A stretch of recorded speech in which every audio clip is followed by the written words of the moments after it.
These are Eastern Grey Kangaroos. This one's a female. But to us, she's not just any kangaroo.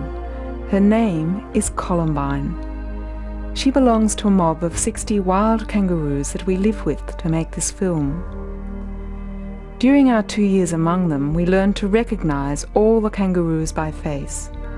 We began to see how each one went about life in their own way. We learned that behind every face, there's a personality.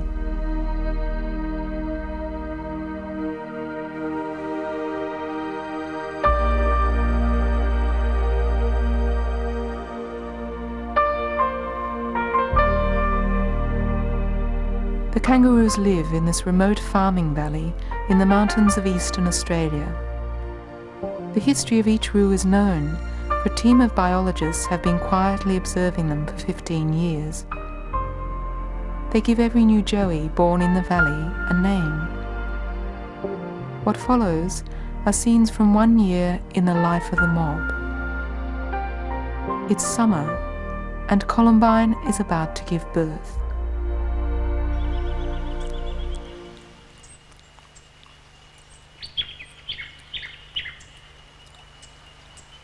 Kangaroos are marsupials.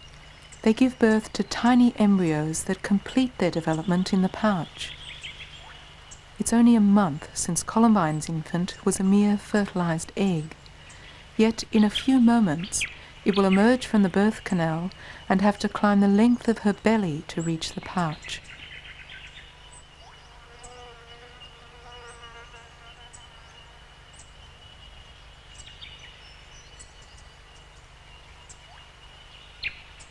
This little embryo grew up to be called Jaffa. Having clawed his way out of the birth sac, he must make the climb ahead without assistance. His mother's hands, though nimble, cannot help such a fragile body. He's still blind. His instinct is simply to head upwards by grabbing fistfuls of fur.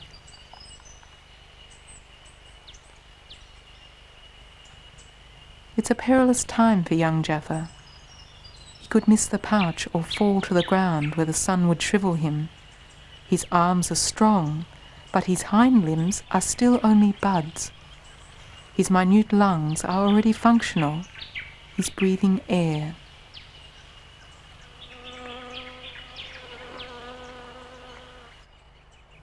Inside, and safely attached to a nipple, Jaffa's development continued here for 5 more months through summer and autumn.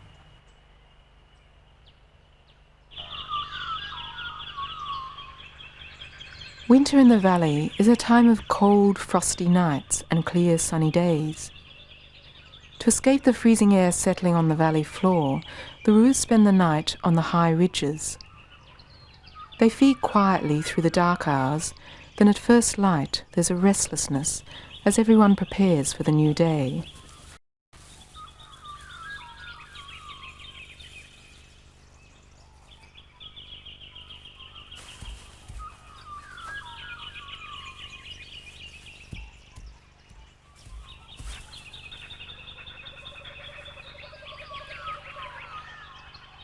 As soon as the sun breaks through to the lower slopes, the roos head down through the mist to graze in the warmth. This female carefully thinks about which place she'll head for. It's very much her own decision how she and her joey spend their day and the company they keep. There are currently 60 adults in the whole group, the mob as it's called. They all know each other, but it's rare for them all to meet in one place at one time. Usually it's like this, with males and females coming together in small groups scattered along the valley.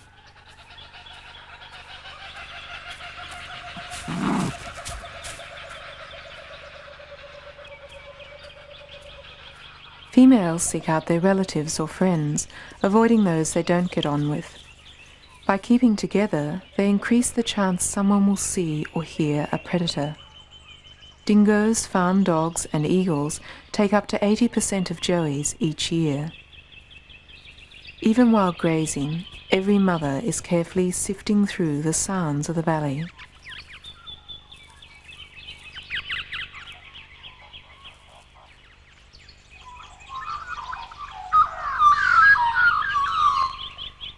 A magpie carolling means all is well. But a shriek of alarm brings an instant response. Unless they're hungry, dingoes mostly hunt at night, and at this hour they're usually heading home. It's crucial that mothers train their joeys to get safely back to the pouch when called.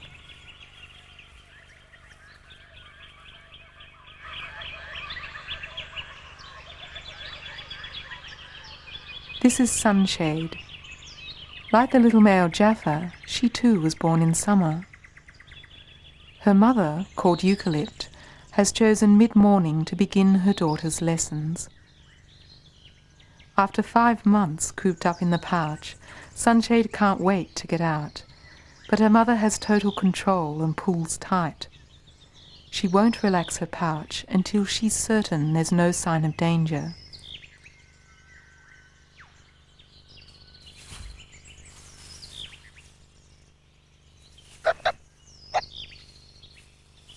Eucalypt calls Sunshade to come back. She bends low so her pouch is easier to enter and gently coaxes with her hand.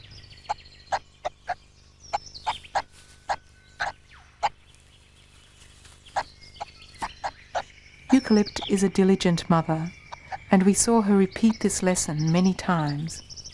Although young, she had already successfully raised 2 joeys.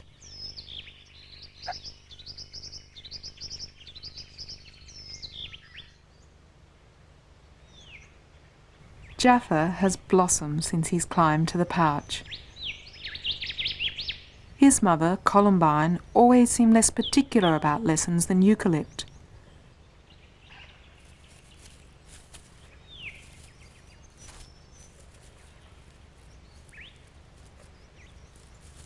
After several days of these outings, Jaffa is still utterly bewildered by his mother's anatomy. He can't find her pouch, and there's no guiding hand to help. Perhaps Columbine's casual attitude will instill independence in Jaffa. But the risk is high.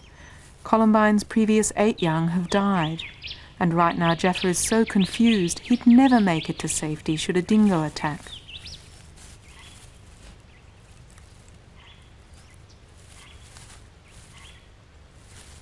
He finds his own way to her hands and turns home to the pouch.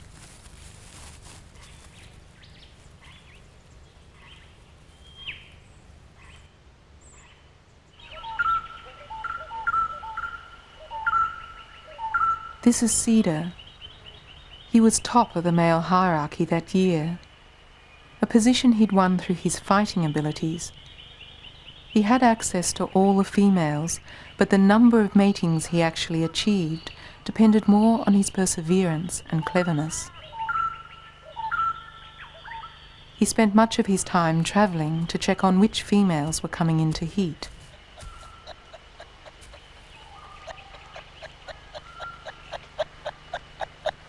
He follows protocol by clucking his greeting. The problem for Cedar is that there's no set mating season. Each of the 40 females has her own cycle, and it's up to him to keep track of them all. The size of the female's pouch may give him a clue, but to be certain, he must assess the hormones in her urine.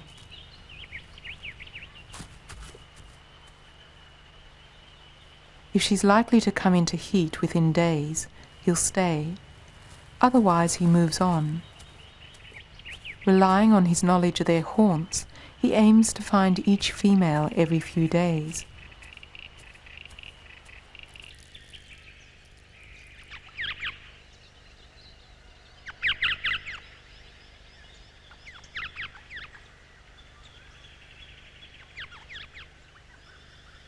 There are 20 other males in the valley, all interested in females. When Cedar meets them on his rounds, he takes care to remind them of his authority.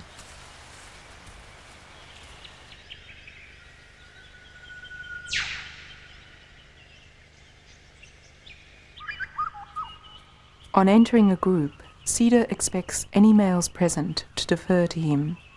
They should jump too, then crouch low and cough.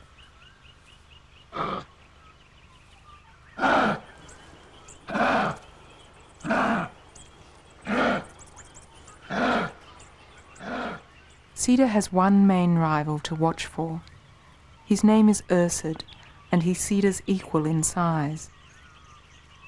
To force Ursid's response, Cedar arches his back and struts on his toes, exaggerating his size and strength.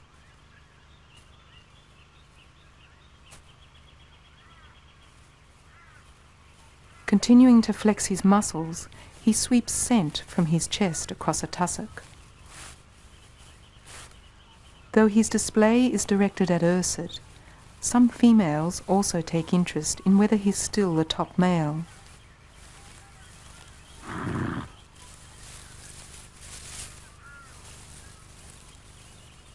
He highlights his scent marking with the smell of his urine. But Ursid remains unimpressed and in no hurry to rise to the occasion. He can taunt Cedar for only so long, but he must cough or Cedar will fight him.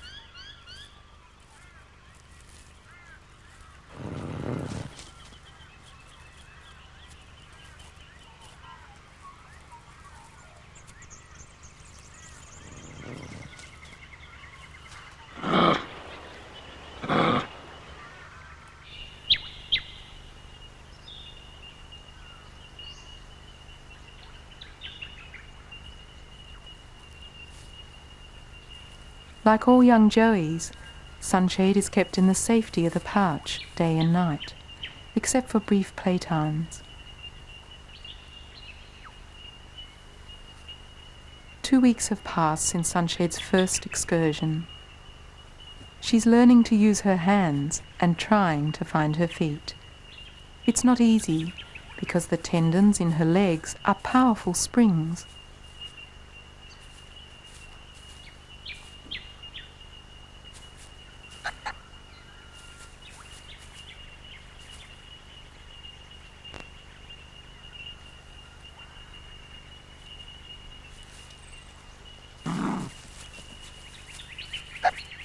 Eucalypt keeps her daughter from straying with a series of soft calls.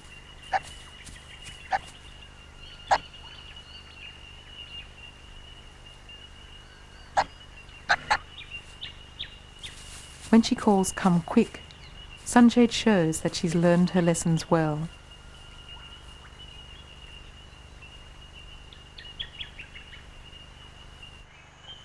Like Sunshade, Jaffa is also 5.5 months old, but his mother lets him wander off while she goes on with feeding.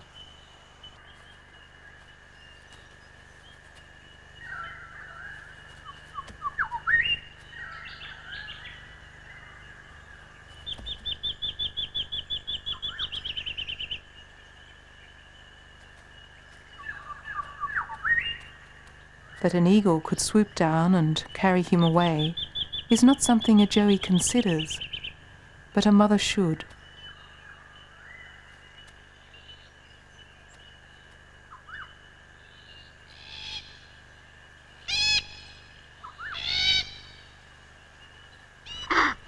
Frightened, Jaffa calls for his mother. Columbine hears him, but is not unduly concerned. Jaffa will have to find his own way home.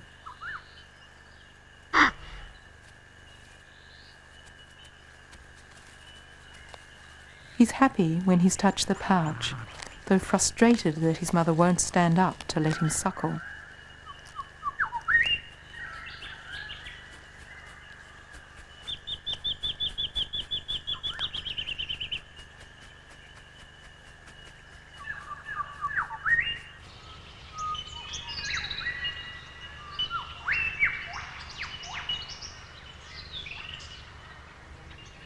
Columbine was old, at least 12 years, yet Jaffa was all the family she had.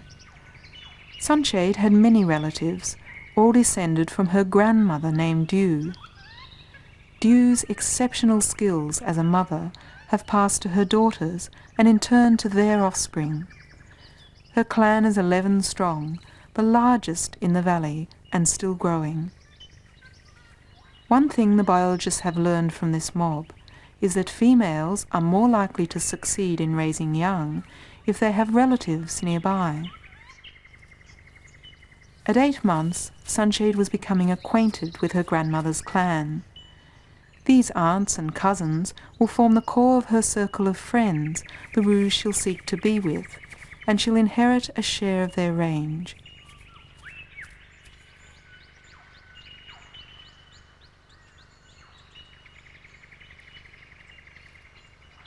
By raising her own offspring here, Sunshade will continue to learn from her mother, and she'll benefit from the whole clan's accumulated knowledge of the valley, where to go and what to do in times of drought or flood. It's no accident that Sunshade is a girl. A mother can determine the sex of her joey. How she does so is a mystery, but she tends to leave having sons until she's old.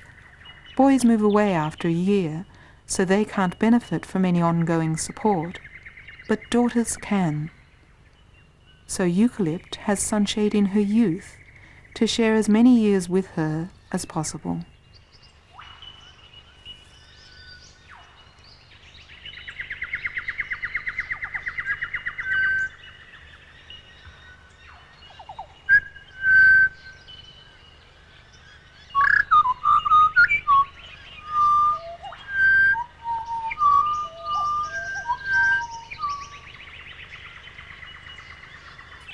At 8 months, Jaffa still looks scrawny for his age, but to us he seemed full of curiosity and pluck.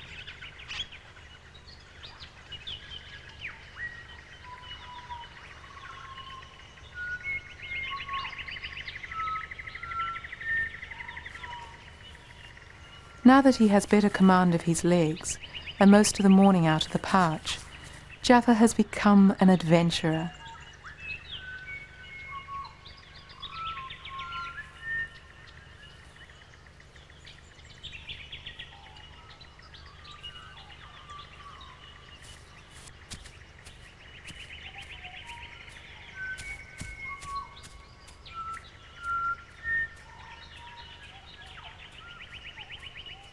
He runs his expeditions as sorties, hopping back and forth from his mother. It's a pattern that saves him from getting lost, though he is careful to check she hasn't moved. When Jaffa grows up, he, like all male joeys, will leave his mother. He'll explore the whole valley, then valleys beyond, and choose a mob to settle in. He will be replaced in this valley by those born outside. This way brothers don't mate with sisters. Not that Jaffa has any sisters. Columbine did have daughters when she was young, but they all died.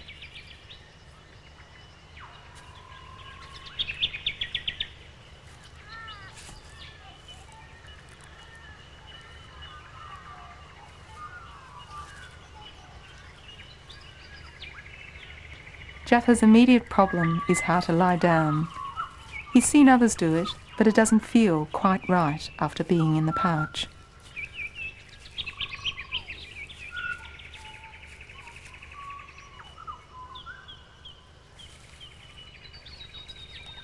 Soon, Jaffa won't be riding in the pouch. Then it will be up to him to outrun the dingoes. In the weeks that followed, he practiced every day.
It has taken Cedar 10 years to reach the top of the male hierarchy.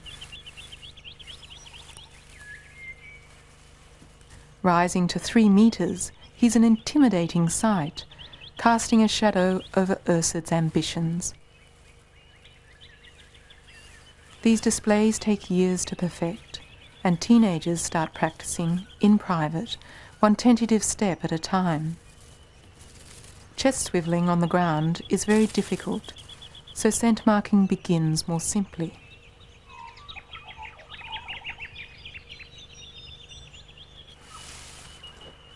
Males graduate to practicing on their peers. Pegasus shows much promise, and the younger male is watching every detail.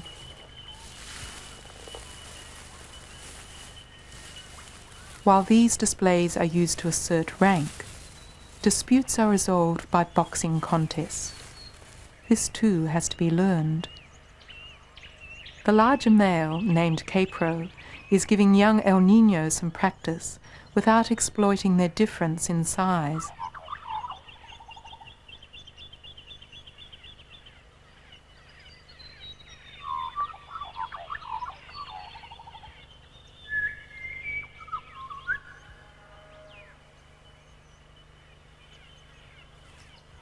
Usually, we'd see El Niño working out with his 2-year-old friend. Mostly they wrestle, keeping their heads back to protect their eyes. As yet, they're not very good at kicking. They can use their tail as a prop, but when they're older, it will be strong enough to stand on.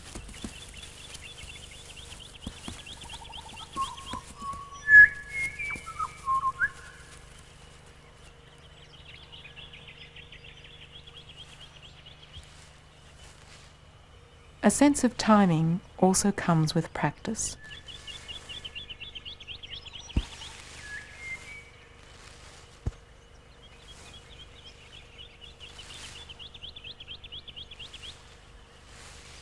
As males grow older, play increasingly turns to contest, and every male must participate. These 6-year-olds, Capro and Méchant, are disputing the 5th position on the ladder.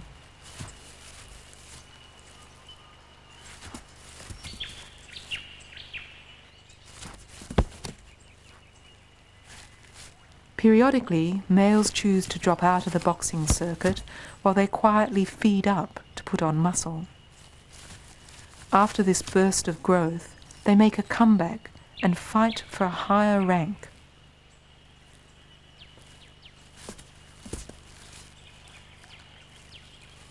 They have their own way of scoring points, and whoever loses must cough.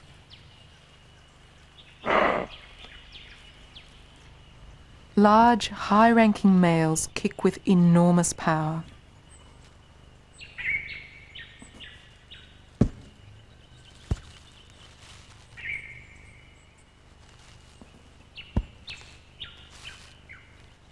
Their raking toenails can disembowel, but their belly skin is thickened as a defence.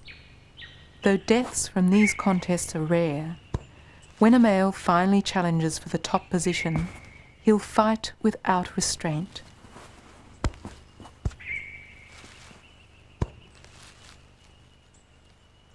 In a way, the mob is like 2 societies. While females are in a continual cycle of caring for young, males devote their entire life to working up the hierarchy.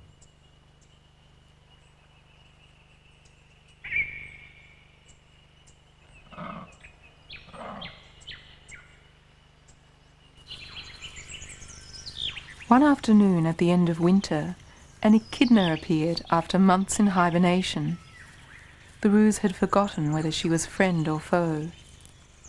Any dark shape moving in the grass arouses suspicion, and one ruse panic is everyone's.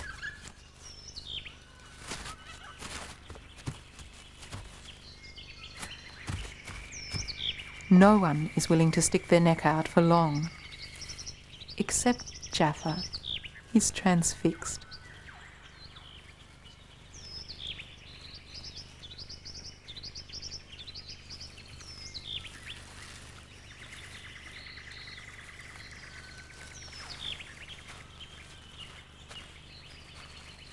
Others may have run away, but not Columbine. She's typically less influenced by others in the mob, and even more so in her old age.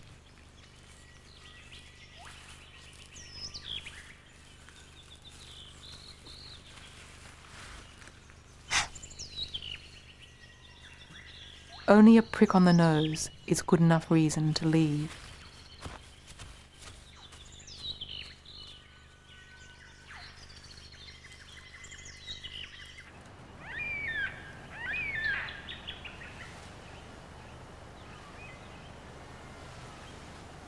By the time Sunshade was 10 months old, she was becoming too large to ride in the pouch.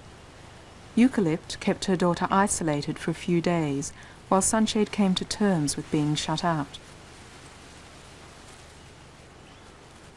Sunshade may still suckle from outside, but Eucalypt has tightened her pouch muscles to stop her from diving right in.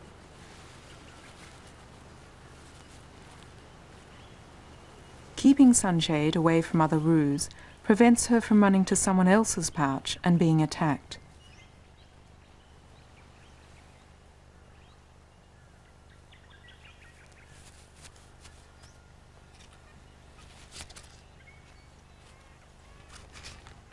From now on, no matter what Sunshade is doing, it is her responsibility to keep track of her mother's movements and be ready to follow close on her tail.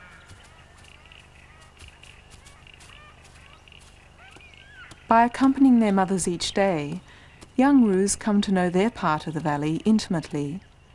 The best tracks, shortcuts, fence crossings, good water and safe places to rest.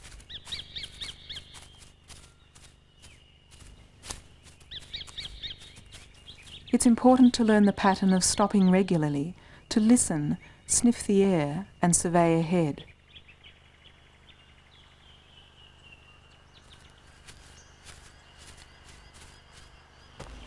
Mothers also go out of their way to visit the local landmarks.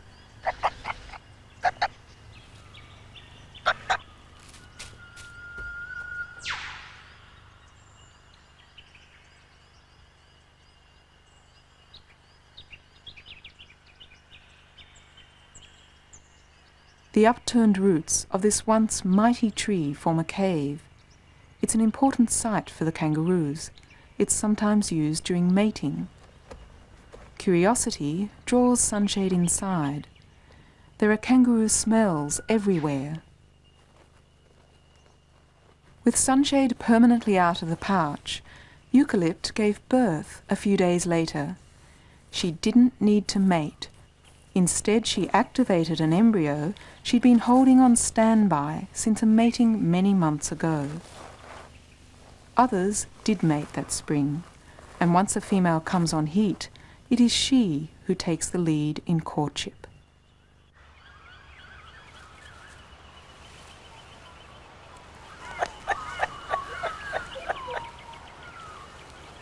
Cedar has been with Elka for 2 days. Now, in the last hours before mating, she's travelling the valley to advertise herself, just in case there is a larger, more dominant male around. Her promenade has attracted only a line-up of smaller males, but each is hopeful of sneaking in on Cedar.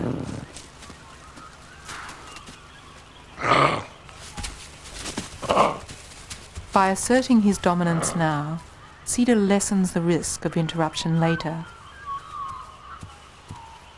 When Elka is ready to mate, she stands quite still. The hopefuls take up position. Once they're coupled, Cedar will be more vulnerable, and Elka risks harm if there's trouble.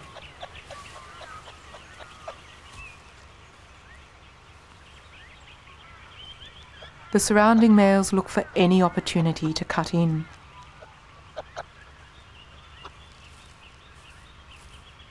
One male approaching too close is reason enough for Elka to break away.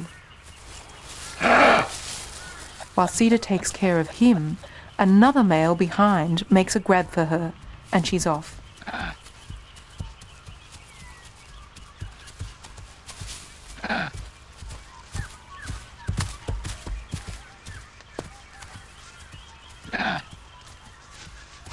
Other males join the chase, and Cedar follows until he can regain control.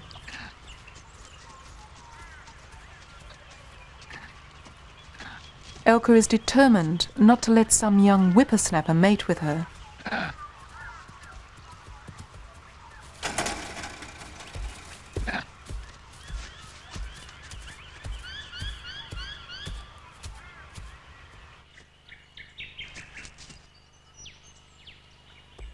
By the time she reached the tree cave, Cedar was not far behind.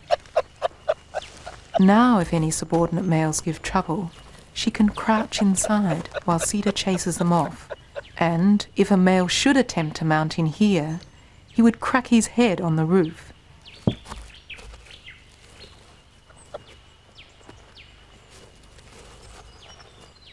For this young male, the game's over.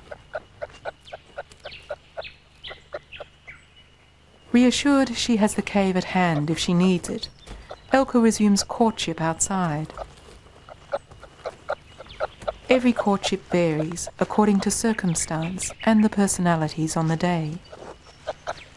Cedar's status doesn't always guarantee him a quiet, orderly mating. On days like today, his stamina and judgment are sorely tested.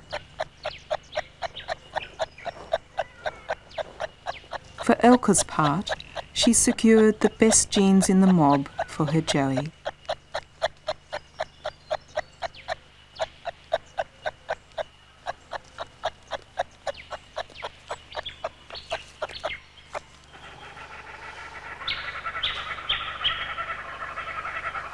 Roos can detect a change in weather many hours in advance, and if the day is going to be windy, everyone sets off at dawn for the bottom of the valley.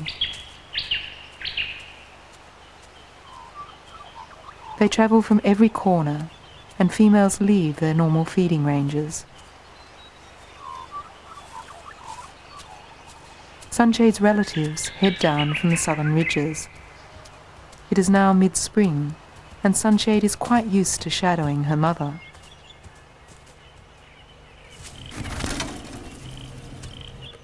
Jaffa is also meant to be tailing his mother, but he's caught up at a fallen fence. Columbine keeps going, and he has to race to catch up.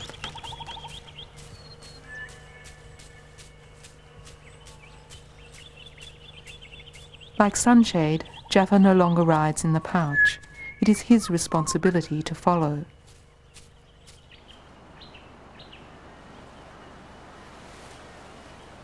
It's only on these windy days that virtually the whole mob gathers together. The Roos have come to a river flat which lies on the valley floor and is protected from the gale now sweeping the ridges. The roar of the wind drowns any chance of them hearing a dingo approach. But from this place they can scan the slopes for danger. With more mothers to share watch, some can even relax. The day brings opportunities for joeys like Sunshade to meet strangers from the other end of the valley. Kangaroos partly rely on smell to recognize each other.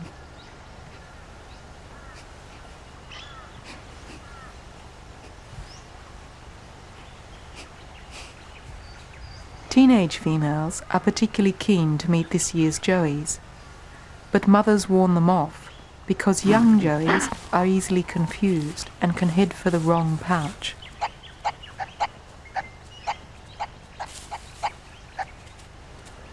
As latecomers hurry down, the gathering is inevitably turning into a social event. Ursud and every other male are taking advantage of having so many females in one place. He has interrupted Inga and her son during boxing practice. A boy's first lessons are with his mother. He uses her as a punching bag.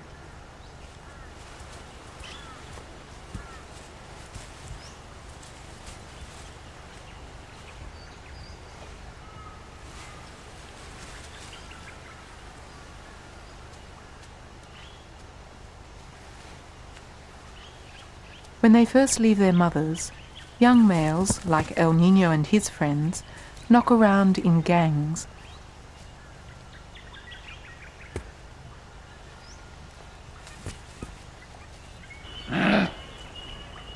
Young Cassia has progressed to kicking his mother. For a mother, having a son instead of a daughter is a gamble. If her son becomes top male, he can in 1 year carry her genes to more offspring than a daughter could in a lifetime. On the other hand, in spite of all the enthusiasm now, hardly any males make it to the top. If he does triumph, it will have been worth every kick. Jaffa also is in training for the fight of his life. The bush has just enough bounce in it to kick back.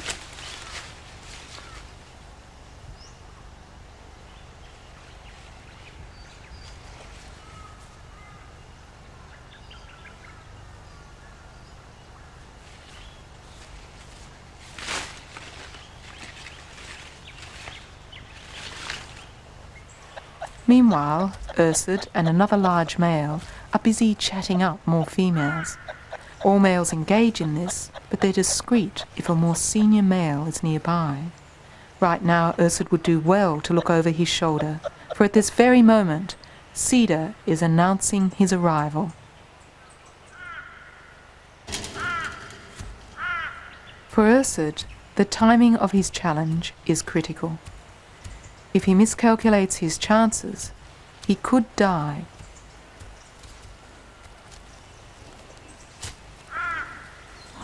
As Cedar strides past Ursud, each weighs up the other's condition. The two first met 6 years ago. Ursud came from a southern mob, Cedar from the north. They virtually grew up together, learned to fight together. Now Cedar has been top male for 2 years, and the younger Ursud looks ready to overthrow him. But today, Ursud gives way with a cough. Perhaps he's avoiding heat exhaustion, for males rarely fight when the sun is high. 3 days later, the winds brought them together again. At sunrise, Ursud was tailing a female as she headed for the valley floor. They ran into Cedar, and with a female at stake, neither male hesitated. Cedar jumps to the challenge. This will be no amateur boxing match.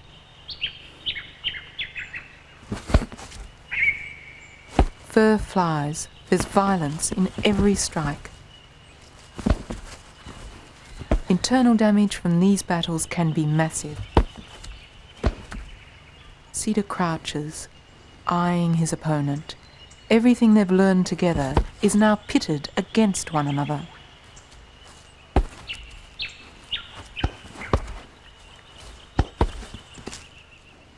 Each male will be trying to get a headlock, to throw his opponent to the ground, then jump on him and kick while he's down.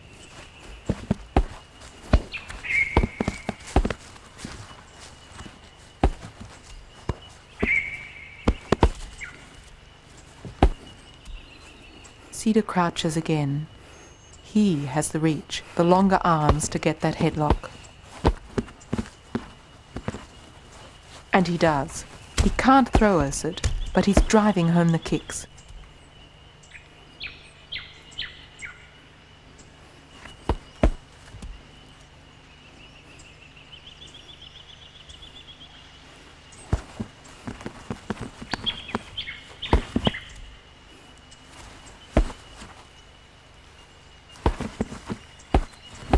Cedar wrenches Ursud to the ground. Ursud's not giving up. He lashes out. Cedar reels back. He's tiring. Perhaps he can't win. His 2 years at the top are twice what other males have achieved, and it has taken its toll.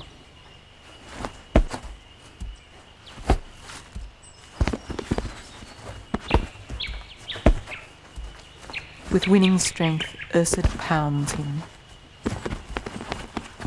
It's Cedar that rallies. Another headlock, and this time it's enough. Ursud is not willing to risk more. He coughs in defeat.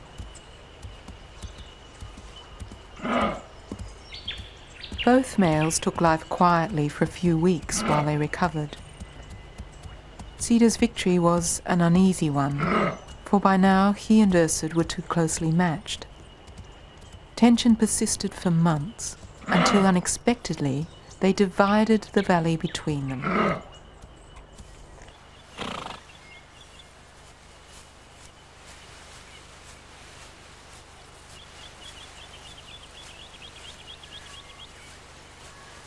Eastern Grey Kangaroos like open grassland surrounded by forest. They only came into this valley 40 years ago, when the farmers opened up clearings for cattle grazing. After the winter frosts, the pasture is bleached of all nutrition, so the farmers burn to bring on green shoots for their cattle.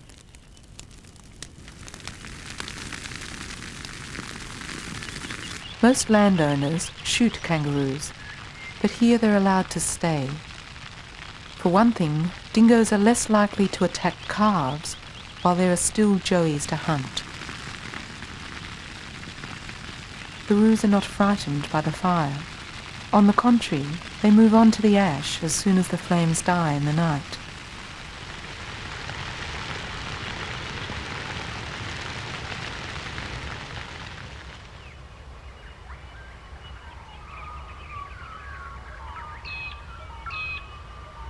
In the morning, Jaffa has a whole new landscape to explore. His mother fossicks for succulent stubble exposed by the flames. It's an annual feast the roos enjoy immensely. They also seem to be taken with the novelty of it all.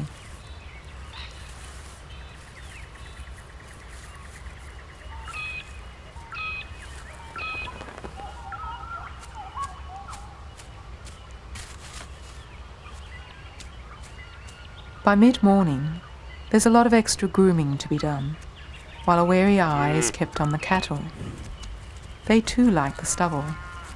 After all, the fire was lit for them. The valley has become a patchwork of ash beds, green shoots, and islands of old grass. The days are hotter now, so the roos gather under shady trees while the sun is high.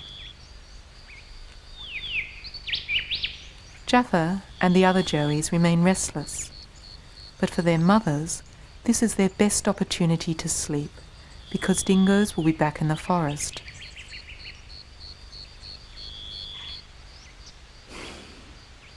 Farm dogs may still be about, so they doze only a few minutes at a time, and always with half an ear on guard. There's a high noon curfew on all male politics, so Ursud sleeps in peace. Young males crib a few moments to annoy each other, then they too fall quiet.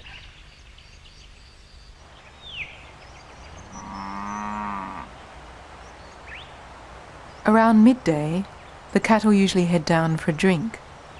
They detour as they go for favourite game of disturbing the roos.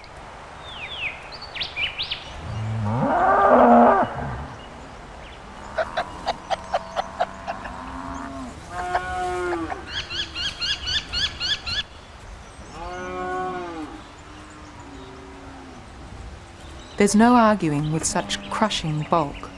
The roos just bundle their joeys and leave. Usually everything is fairly orderly and the roos move on to the next shady grove. But this day, someone panicked. Perhaps he woke too suddenly. When one bolts, the rest follow. There may have been something more sinister moving in the grass.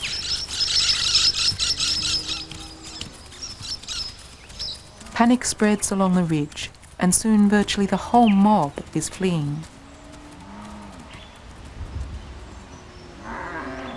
One little soul was left behind. It's Jaffa.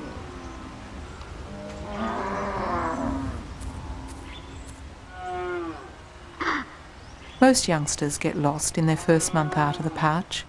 and there's a tried and proven plan to cope with it. The mother, who of course knows the country best, will retrace her steps, searching as she goes. The joey must stay put and keep hidden in the long grass.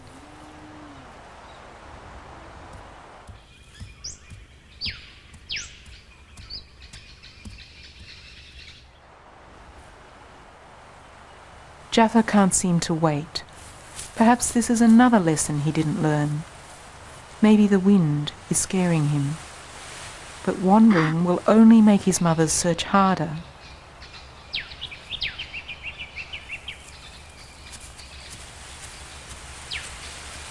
By the time she reached the resting trees, Jaffa had travelled a long way. He could survive a couple of days without milk, but his greatest danger is exposure to predators. As the hours passed, Columbine became more distraught and started calling for Jaffa.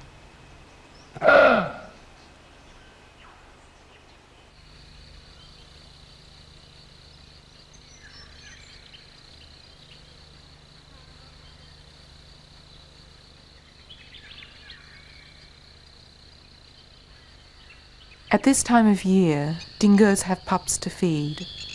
They set out from their lairs at sunset.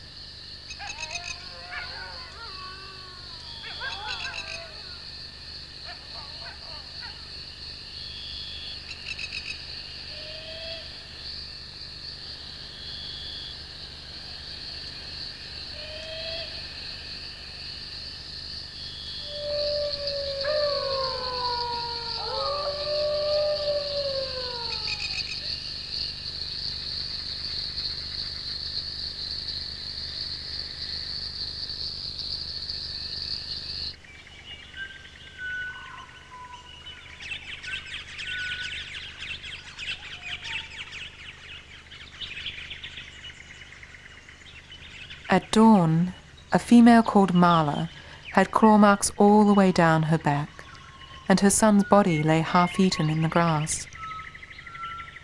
All the roos were nervous. Columbine was still searching for Jaffa.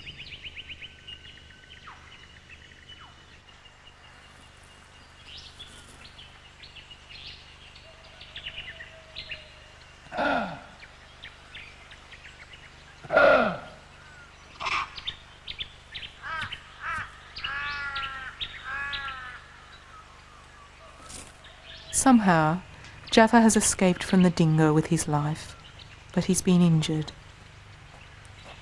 Columbine is exhausted. She's searched all night and eaten very little.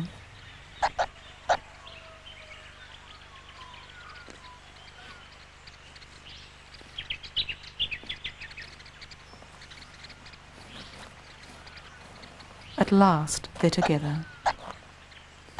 The horrors of Jaffa's night are unimaginable. His nose is badly mauled. Bubbles of blood are making his breathing difficult. The back of one ear is torn.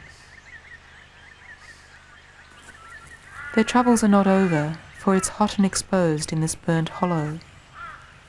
Columbine wants to get him to the shelter of the forest, but it seems doubtful that Jaffa can travel.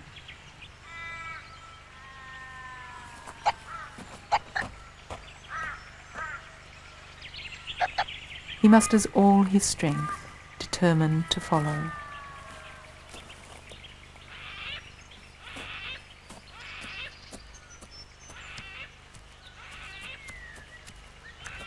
Columbine was never one to choose the best path. Such a small log, barely a jump, but now just the sight of it seems to knock him back.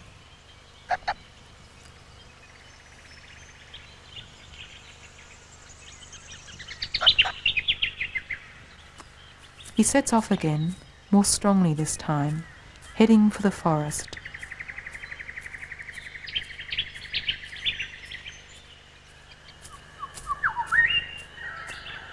They reach the trees and safety. Jaffa is exhausted.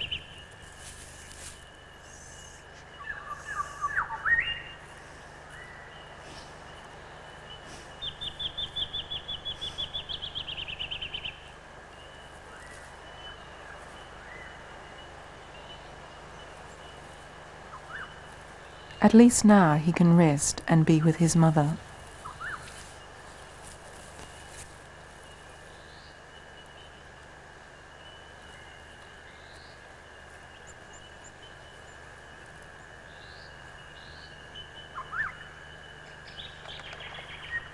By late afternoon, Columbine had moved a short distance away to feed.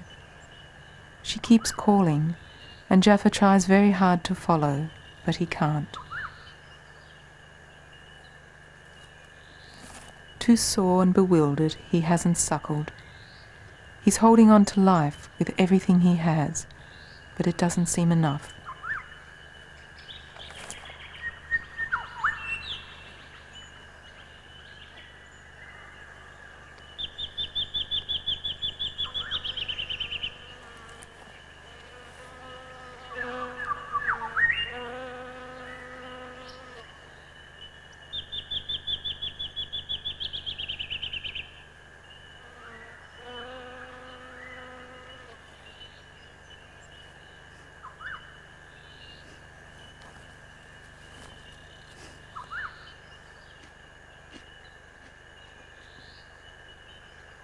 Jaffa died that evening. Columbine kept returning to his body. When finally she did leave him, her calls could be heard for 2 days.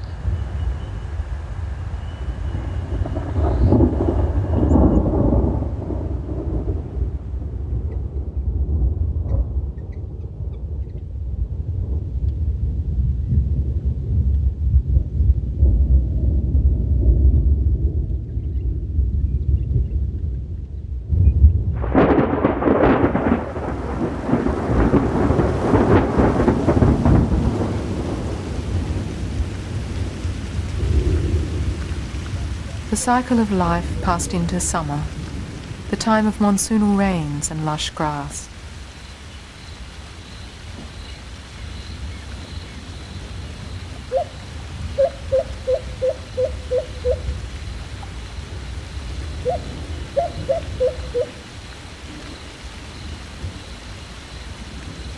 The roos have nowhere to shelter from the rain and are nervous.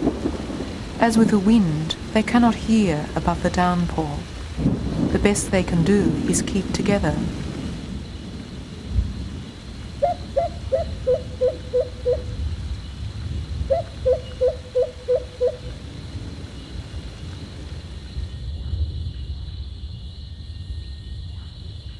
Sunshade is over a year old now, but of the 30 joeys born in the valley that year, only Sunshade and 2 others survived to see the summer. Sunshade has a little sister who is 4 months old and hidden in the pouch. The 2 young suckle from separate nipples. Eucalypt supplies each with a different milk formula and changes the composition as each daughter grows. Even though Sunshade grazes, her milk ration is an enormous burden for her mother and cannot last. It's about time Sunshade was looking after herself.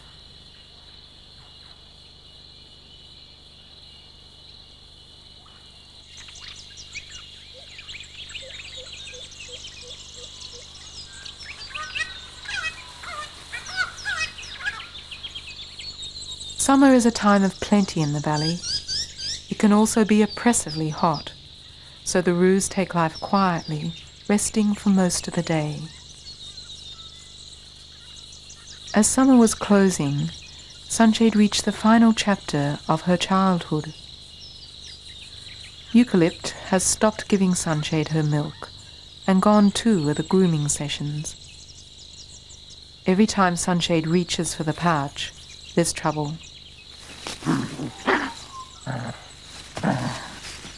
She keeps trying to win her mother over, but it's useless.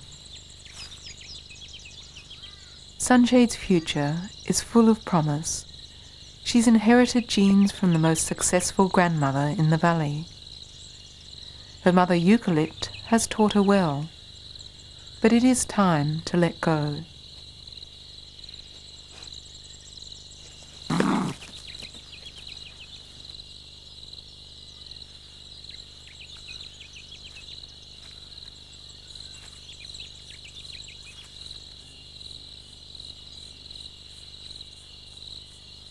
For all she's inherited, Sunshade is by no means a replica of her mother. She has her own character and makes her own decisions.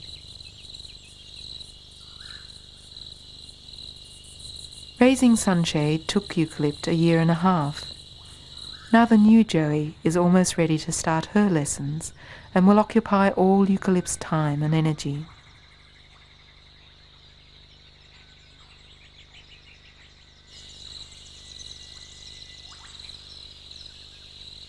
Sunshade may feel she's been forgotten, but soon she'll be taking her place in the valley as one of the faces in the mob.